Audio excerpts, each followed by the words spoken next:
Hello and welcome. In today's webinar, we will explore the critical components of language and literacy development and how understanding them can enhance our teaching practices, especially when working with young children or students with exceptionalities.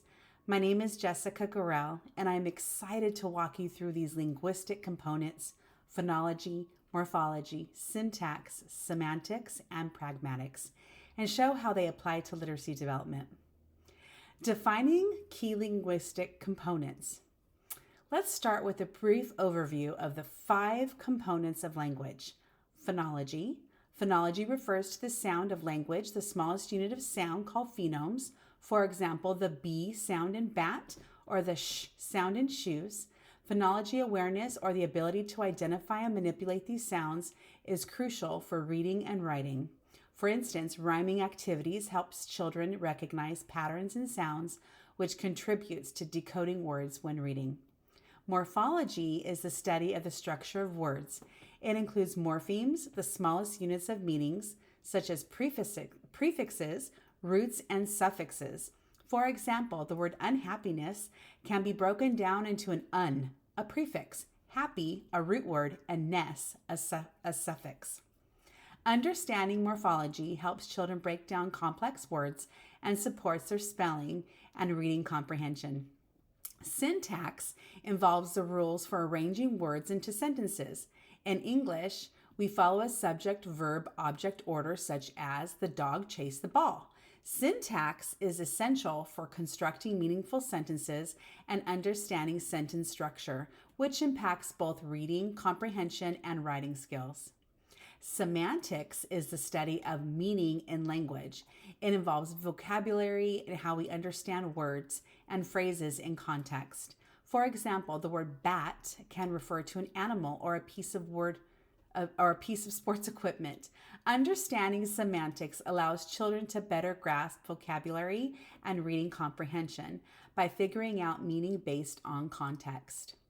Pragmatics focuses on the social use of language, how we can adjust or our language depending on the context, such as using polite forms of speech or understanding non-literal language like idioms.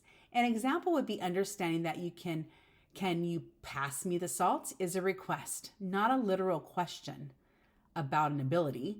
Pragmatics supports communication and social interaction, both of which are vital in collaborative learning and literacy development.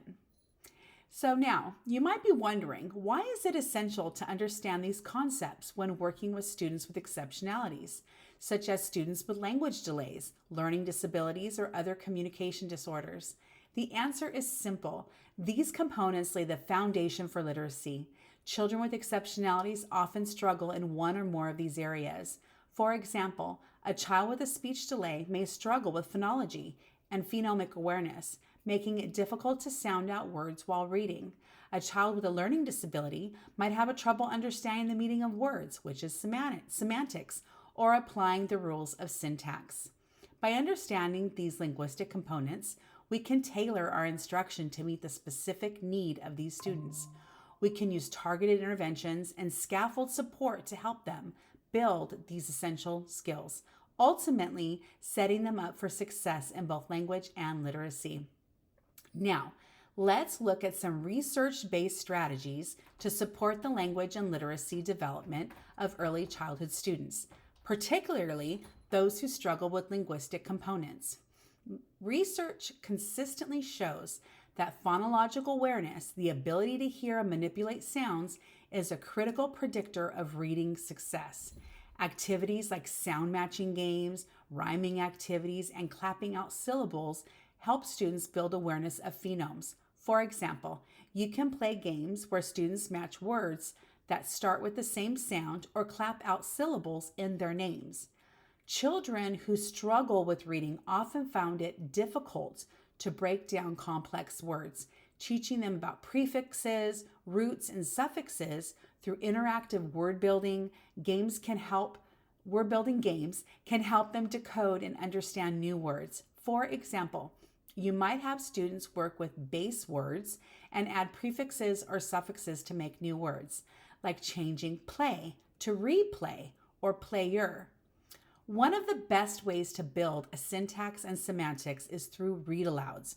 As you read, pause to highlight how sentences are constructed and discuss the meaning of words in context, which is a semantics. For example, you can ask students to predict what a new word might mean based on the story, or describe how changing word order in a sentence could alter its meaning.